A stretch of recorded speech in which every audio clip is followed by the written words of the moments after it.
No Oriente Médio, o ministro da Defesa de Israel prometeu anexar partes da faixa de Gaza, caso o Hamas não entregue os reféns que seguem em cativeiro. Confira.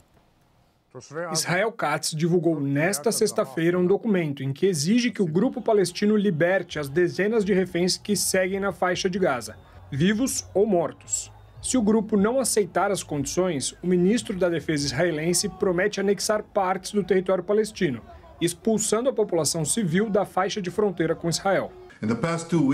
O gabinete de Benjamin Netanyahu quebrou o cessar-fogo mediado pelos Estados Unidos no início desta semana. E os ataques já deixaram mais de 500 mortos, segundo dados do Ministério da Saúde do enclave. Caso a promessa de anexação seja cumprida, seria a segunda vez que Israel toma o controle sobre o território. A primeira ocupação começou em 1967, quando a faixa de Gaza ainda fazia parte do Egito, e só terminou em 2005. A conquista territorial por meio da força e o deslocamento forçado da população civil são crimes de guerra, assim como, pelo lado do Hamas, a manutenção de reféns, a tortura e a execução de prisioneiros. Nesta sexta-feira, moradores de Gaza relataram que já não são mais capazes de decidir para onde ir e caracterizaram a ofensiva israelense como uma punição coletiva a todo o povo palestino. كان بصراحة يمكن الهاجس الأخطر والكابوس الأصعب اللي بنفكر فيه. الحرب اللي احنا بنتعرض لها مش حرب طبيعية، يعني أنا بفهم الحرب المفروض بين جيوش، وإحنا كمدنيين بنكون في مكان آمن وفي معزل من الأذى إحنا وأسرنا. لكن الحرب اللي تعرضنا لها حرب تجويع وحرب موت وحرب دمار وحرب ما خلت لا بشر ولا شجر ولا أطفال ولا خلت نساء ولا خلت بيوت. Dani, andamos e voltamos praticamente ao mesmo lugar. Israel, essa semana, na política interna, muito conturbada, né? Dificuldade para votar o orçamento, se não aprova o orçamento ele cai, então ele precisa de apoio, o Netanyahu, dos ortodoxos, dos ultra-ortodoxos, negociando outras legislações. Tem a questão da demissão do chefe da segurança, né, Lorival? Do Shin Bet. E muita manifestação. De certo modo, essa retomada da guerra, a gente volta lá no começo? O Netanyahu precisa dessa retomada de guerra para se manter no cargo? Esse é um ponto muito importante, sabe, Caio? Porque desde o início, o Netanyahu resistiu muito à segunda e à terceira fase do cessar-fogo. Na verdade, ele foi obrigado a aceitar a segunda e a terceira fase, né? Pelo menos a concepção e assinar ali um cessar-fogo temporário, mas nunca aceitou de fato por uma questão muito simples. E qual era essa questão? O Hamas continua mandando em Gaza. Acho que esse é o primeiro ponto, né? Então, a governança do enclave continua nas mãos do Hamas. E a promessa do Netanyahu era uma vitória total contra o Hamas. E uma segunda questão é exatamente isso que você acabou de citar. A guerra sem fim em Israel e em Gaza significa a manutenção de um governo sem fim também do Netanyahu. Então, quando o Ronen Bar, que era o chefe do Shin Bet, solta ali um relatório dizendo, olha, nós erramos no dia 7 de outubro, mas o governo Netanyahu também errou, o Netanyahu corre com ele, o demite, gerou um problema constitucional, o Ben-Gvir, com o início da guerra, volta para o governo. Então, com o reinício, né, da guerra, volta para o governo. Isso revela como que essa guerra sem fim é fundamental para a permanência desse governo. Então, eu vejo que uma primeira questão não resolvida, Hamas continua na governança do enclave. Não existe uma outra alternativa por enquanto. E isso é um problema sério para os Estados Unidos e para Israel. E, por outro lado, a continuidade da guerra mantém Netanyahu no poder como primeiro-ministro. Lorival, quanto que o fator Trump influencia? Eu digo a radicalização, vamos dizer assim, da política externa do Donald Trump, Groenlândia, Canal do Panamá, enfim, tudo que a gente está acompanhando aqui dá uma impressão para o Netanyahu, um resguardo, né? Se ele pode, eu também posso aqui. Não, a relação é até bem mais direta. Veja, quando o Trump tinha sido eleito e antes de assumir, nas vésperas de assumir, o Steve Witkoff, que é esse que agora está negociando com a Rússia, que é também um magnata do setor imobiliário, amigo do Trump e tal, ele pelo menos tinha alguma ligação realmente com o Oriente Médio, porque uma vez ele intermediou a venda de um hotel de Nova York para o Fundo Soberano do Catar. Essa era a relação dele com o Oriente Médio. Com a Rússia e com a Ucrânia ele não tem nenhuma relação, mas vamos lá. Ele pressionou pela adoção do plano do Biden por parte de Israel e obteve isso. Então, parecia que o Trump ia ter uma atitude benéfica. Mas depois, quando o Trump se reuniu com o Netanyahu, o Trump já presidente, ele teve essa ideia de colonizar a faixa de Gaza, transformar numa Riviera, um projeto imobiliário. E aí ele abandonou essa ideia da paz, do cessar-fogo, e adotou uma postura muito mais dura em relação ao Hamas, dizendo ou o Hamas entrega todos os reféns incondicionalmente, ou o inferno vai cair na cabeça do Hamas.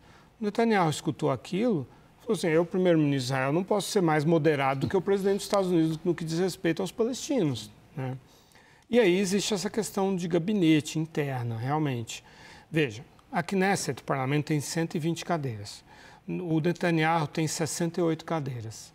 No entanto, 17 dessas cadeiras são de ultranacionalistas. Bezalel Smotrich, ministro das Finanças, tem 6 cadeiras.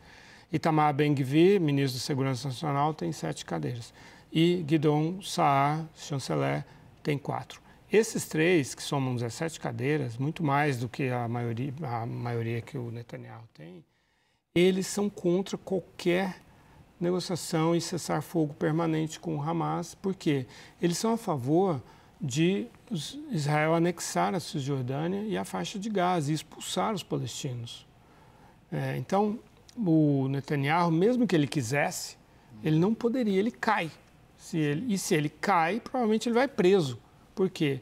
Porque esse Ronen Bar, que é o chefe de Shin Bet, Segurança Interna, Serviço Secreto Interno, está investigando o Netanyahu e os ministros dele, acusados de terem recebido propina do Catar. Sim, sim.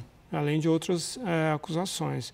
E também ele critica o fato de o Netanyahu ter priorizado a guerra em detrimento da libertação dos reféns. Agora, por outro lado, se a gente compreender que a grande ambição, talvez, do Trump para o Oriente Médio é retomar os acordos com a Arábia Saudita, né, se tem essa escalada, né, a retomada da guerra, o fim do cessar-fogo, professor, isso não atrapalha esse grande plano? Porque daí também a relação da Arábia Saudita com o Trump vai ficar, vamos dizer, interditada. Certeza. Eu vejo que, por um lado, a pressão dos sionistas messiânicos, né, da extrema-direita, como bem disse o Lorival, que busca aí fazer o grande Israel novamente, esse é um fator que impõe ali a continuidade da guerra. Mas existe uma outra hipótese. Qual seria essa outra hipótese?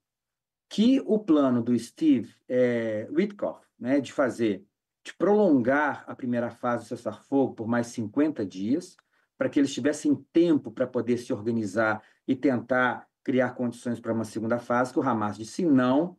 Essa intensificação dos combates, essa movimentação por terra na fronteira ali com Gaza, seria uma forma de pressionar o Hamas a diminuir ali as suas pretensões e criar outras condições mais favoráveis a Israel para que eles pudessem continuar as negociações. E eu concordo com você, Caio. Uma condição de colonização da faixa de Gaza teria 2 desdobramentos. O primeiro é um inferno na terra para Israel, para os reservistas israelenses. Já foi uma experiência de 67 a 2005, complicadíssima para Israel. A segunda é que o sonho de consumo do Trump é continuar os acordos de Abraão e a cereja do bolo seria a Arábia Saudita. E a Arábia Saudita, com certeza, junto com o Catar, com os Emirados Árabes Unidos e o Egito, Jordânia, estão pressionando muito nos bastidores. Então, talvez, né, a ameaça do ministro de que vamos tomar uma parte da faixa de Gaza, anexar uma parte da faixa de Gaza, seja uma maneira de criar um momento de pressão, né, sobre o Hamas, no sentido de soltar os reféns, ganhar um prazo, né, e criar um outro momento de negociação. Mas para o Hamas é muito ruim, porque a única garantia que Israel não vá ter uma guerra total é a presença de mais de 50 israelenses dentro da faixa de Gaza. Então, uma outra proposta que não seja a proposta ali do Biden é uma proposta muito negativa.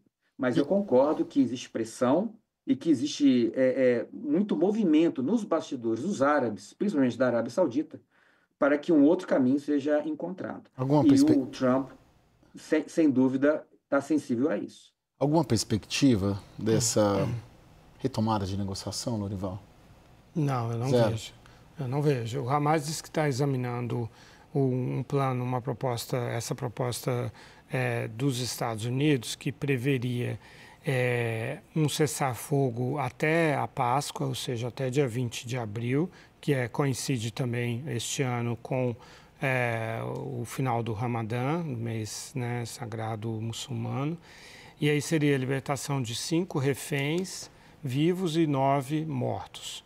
Hoje existem 24 reféns vivos e 35 mortos, né? Agora, o Hamas não leva muita coisa em troca, seria um cessar-fogo e a entrada da ajuda humanitária.